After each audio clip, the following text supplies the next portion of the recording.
Hi guys, तो start करते हैं आज के 10 और वेरी इंपॉर्टेंट करंट अफेयर। तो सबसे पहले है अमार्फोफोलस टिटेनियम। तो ये न्यूज़ में क्यों है? क्योंकि ये फ्लावर की स्पीसीज़ अभी ब्लूम हुई है ऑस्ट्रेलिया में।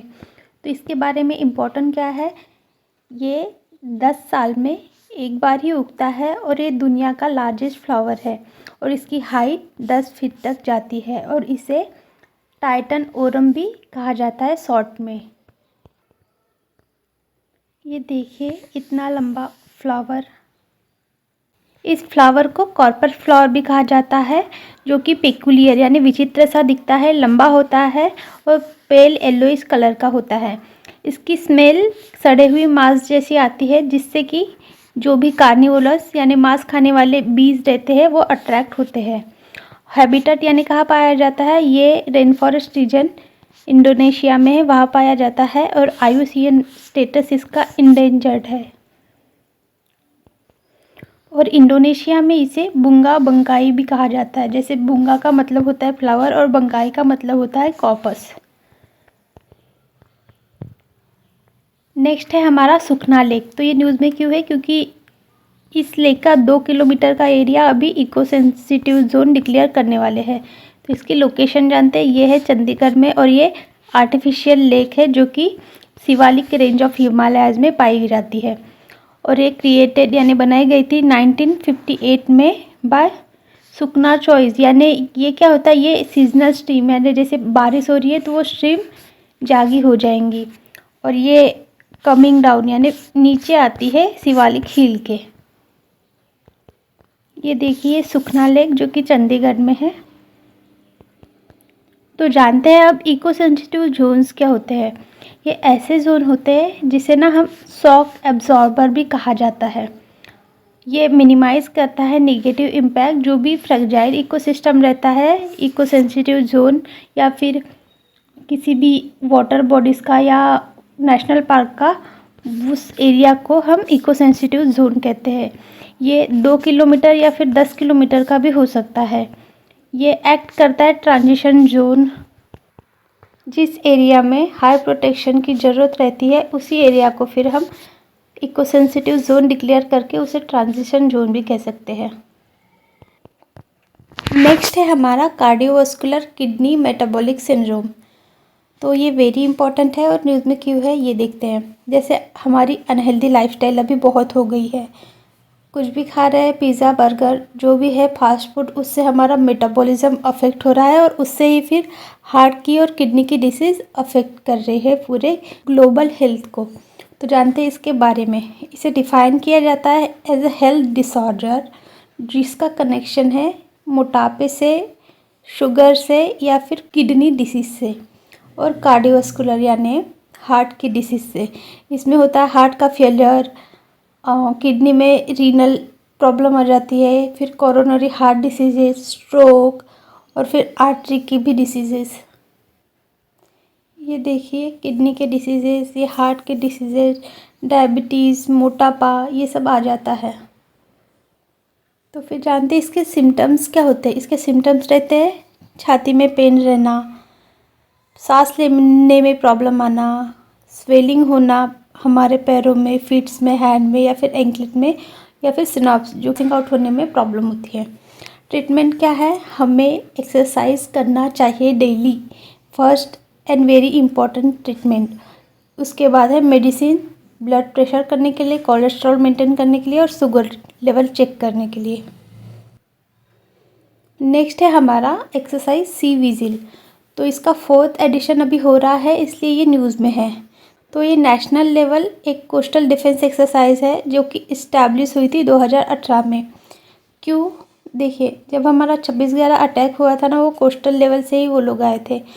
उसके बाद ये सब बहुत ज़्यादा सतर्क हो गए। विजिल का मतलब ही सतर्क होता है। देखिए इसका एम है कॉम्प्रहेसिवली होलिस्टिकली वैलिडेट करना, जो कि कोस्टल डिफेंस है 26/11 के बाद से। और ये प्रोवाइड कर रहेगा रियलिस्टिक असेसमेंट और स्ट्रेंथ और वीकनेस जो भी है वो जानेगा। नेक्स्ट है हमारा क्रीनियम एंथेरियम। तो ये न्यूज़ में क्यों है? क्योंकि बॉटनिस्ट ने यानी पेड़ पत्तों की स्टडी करने वाले लोगों ने डिस्कवर किया है ये स्पीसीज़ फ्लावर की, इसका नाम है क्रिनियम एड्रियम। तो ये न्यू स्पीसीज़ है फ्लावर की जो कि डिस्कवर्ड है आंध्र प्रदेश के ईस्टर्न घाट में और मार्लिस्ट्रियोस फैमिली का पार्ट है और इसका नेम हुआ है आफ्टर आंध्र प्रदेश, क्योंकि ये यहाँ रिकॉर्ड की गई है इसलिए इसका नाम भी वैसे ही दिया है आंद्रियम। ये देखिए ये फ्लावर एंड्रियम। नेक्स्ट है वीपो। वीपो का मतलब क्या होता है? World intellectual property organisation. तो इसने ना रिपोर्ट अभी पब्लिश की है जिसका नाम है वर्ल्ड इंटेलेक्चुअल प्रॉपर्टी इंडिकेटर्स। तो जानते हैं इसके बारे में। इंडिया भी यहाँ टॉप 10 में आता है किसी 3 मेजर इंटेलेक्चुअल प्रॉपर्टीज़ में, जिसमें पैटर्न, ट्रेडमार्क और इंडस्ट्रियल डिज़ाइन में। तो जानते हैं वीपो के बारे में। ये ना स्पेशलाइज एजेंसी है यूएन की जिसका हेडक्वार्टर है जिनेवा स्विट्ज़रलैंड में। इस्टेब्लिश हुई थी 1967 में। इसका एम है डेवलप करना balance and effective international intellectual property system जो कि इनेबल करेंगी इनोवेशन और क्रिएटिविटी और बेनिफिट करेंगी सबको। यानी जो भी कॉपीराइटेड क्लेम वगैरह है ना वो इसमें ही आते हैं। नेक्स्ट है हमारा wild life institute of India. ये न्यूज़ में क्यों है? क्योंकि इसने कहा है सेंटर को कि ये जो प्रोजेक्ट चीता है वो सक्सेसफुल हुआ है क्योंकि सेंटर ने किया गया था। तो जानते हैं इसके बारे में। ये एक ऑटोनॉमस इंस्टीट्यूशन है जो कि इस्टेब्लिश हुई थी 1982 में under the ministry of environment, forest and climate change. इसका एम क्या था? नर्चर करना growth of wild life science जो कि कंट्री में है। और जो इंस्टीट्यूट है ना इसकी बाउंड्री शेयर होती फेमस राजाजी नेशनल पार्क इससे। इसकी लोकेशन यानी कहाँ इस्टेब्लिश है ये उत्तराखंड में। और ये इंटरनेशनली भी एक्लेम्ड है इंस्टीट्यूशन जो कि ऑफ़र करता है ट्रेनिंग प्रोग्राम्स, एकेडमिक कोर्सेज और एडवाइजरी जो कि वाइल्ड लाइफ रिसर्च प्रोग्राम और मैनेजमेंट में यूज़ होती है।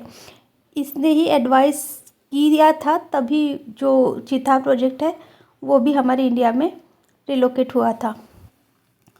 तो ये एक्टिवली इंगेज रहती है रिसर्च अक्रॉस द कंट्री और बायोडायवर्सिटी रिलेटेड इशूज़। ये देखिए ये जब भी चीता वाला प्रोजेक्ट रिलोकेट किया गया था, जो ये चीता जो नामीबिया से आया था, ये वाली इमेज बहुत वायरल हुई थी, यही है। तो देखते हैं अब प्रोजेक्ट चीता। ये देखिए प्रोजेक्ट चीता जो कि नेशनल टाइगर कंजर्वेशन अथॉरिटी का था और ऑफिशियली लॉन्च हुआ था जब सुप्रीम कोर्ट ने डायरेक्टिव्स दिए थे 2020 में। उसके बाद ये प्रोवाइड करता है क्या? Wild life institute of India इसने ही प्रोवाइड किया था टेक्निकल असिस्टेंट, कोऑर्डिनेट और रीइंट्रोड्यूस करने के लिए इस प्रोजेक्ट को। और इसका एम था रिवाइव करना। हमारे इंडिया से चीता तो लॉस्ट ही हो गए हैं, तो इससे इसकी पॉपुलेशन को रिवाइव करना और कंट्रीब्यूट करना इंडिया की रिच बायोडाइवर्सिटी और इकोलॉजिकल बैलेंस। नेक्स्ट है हमारा वॉकिंग निमोनिया। तो ये न्यूज़ में क्यों है? क्योंकि अभी देखिए सर्दी के मौसम आ रहे हैं, उसके कारण निमोनिया के पेशेंट तो बढ़ते ही है। तो ये है एक फिनोमेनन वॉकिंग निमोनिया जो कि डॉक्टर अभी रिपोर्ट कर रहे हैं इसके केसेस।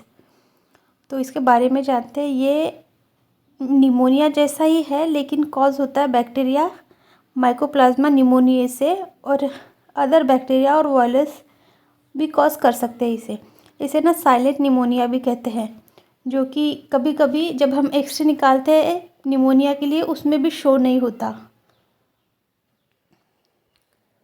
देखते हैं इसका ट्रांसमिशन। ये घातक है, कॉन्टाजियस यानी घातक होता है। ट्रांसमिशन होता है जैसे हम थूक रहे हैं, स्नीज यानी छींक रहे हैं उससे, या फिर बोल रहे हैं उससे भी होता है। ट्रीटमेंट, इसका ट्रीटमेंट है रेस्ट करो या फिर गर्म पानी पियो और कुछ केसेस में एंटीबायोटिक लो, हॉस्पिटल जाओ, हेल्दी रहो, हेल्दी खाओ, यही है सब। नेक्स्ट है हमारा स्टेट ऑफ क्लाइमेट 2024 की रिपोर्ट। तो ये रिलीज़ की जाती है वर्ल्ड मेट्रोलॉजिकल ऑर्गेनाइजेशन के द्वारा, और ये अभी कहाँ रिलीज़ हुई थी? यानी 2024 में जो COP29 हुई है बाकू है अजरबैजान में, वहाँ इसके हाईलाइट जानते हैं। इसने बोला है कि 2024 जो है ये वार्मेस्ट ईयर है, यानी सबसे गर्म ईयर यही बोला जाता है। तो जानते फिर वर्ल्ड मेट्रोलॉजिकल ऑर्गेनाइजेशन के बारे में। ये स्पेशलाइज्ड एजेंसी है यूनाइटेड नेशन की जो कि ओरिजिनेट हुई थी as a international meteorological organisation और फाउंड हुई थी ये 1873 में। फिर ये वर्ल्ड मेट्रोलॉजिकल ऑर्गेनाइजेशन बनी 1950 में। एम था इसका रेगुलेट करना, फैसिलिटेट करना फ्री और unrestricted exchange of data and information, product और सर्विस जो कि नियर और रियल टाइम हो सबके लिए। नेक्स्ट है हमारा, नेक्स्ट और लास्ट समझ लीजिए, बुकर प्राइज़। तो ये न्यूज़ में क्यों है? क्योंकि अभी बुकर प्राइज़ मिला है समंता हार्वे को। क्यों? इनकी बुक है ऑर्बिटल, इसके लिए, और ये फिक्शनल है। अब फिक्शनल और नॉन फिक्शनल में फ़र्क क्या होता है? फिक्शनल यानी कोई भी चीज़ इमेजिनेशन वाली, हमारी सोच कहीं भी जा सकती है, जैसे हैरी पॉटर है। नॉन फिक्शनल यानी कोई भी रियलिस्टिक चीज़, जैसे हम खाना खा रहे हैं, ये हो गया रियलिस्टिक चीज़, नॉन फिक्शन। तो जानते हैं इसके बारे में। बुकर प्राइज़ ना एक लिटरेरी अवार्ड है जो कि फ़िक्शन कैरेक्टर को दिया जाता है, और ये फाउंड हुआ था यूके में 1969 में। और ये पहले बुकर प्राइज़ कॉमनवेल्थ राइटर को ही, यानी जो कॉमनवेल्थ नेशन है उनको ही मिला जाता था, लेकिन अब ये सबको मिलता है रिगार्डलेस ऑफ ओरिजिन, कहीं भी किसी को भी मिल सकता है ये देखिए, ये समंथा हार्वे, इनकी बुक है ऑर्बिटल, जो कि एक फिक्शनल बुक है, यानी इमेजिनेशन वाली बुक है।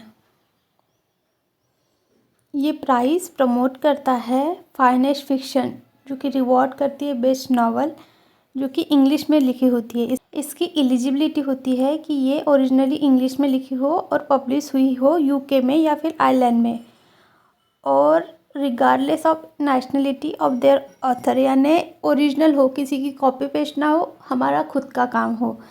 और जो विनर रहते उनको इतने प्राइज़ मिलते हैं, 50,000 पाउंड। 1 पाउंड कितना होता है बताओ? 107 रुपये 1 पाउंड होता है। तो इसकी कीमत लगा लीजिए कितनी हो सकती है। ये देखिए, पाउंड, 50,000 पाउंड इंडियन रुपीज़ इतने होते हैं। So that's it guys, thank you so much for watching. Video अच्छा लगा होगा तो please like, share, subscribe and follow for more.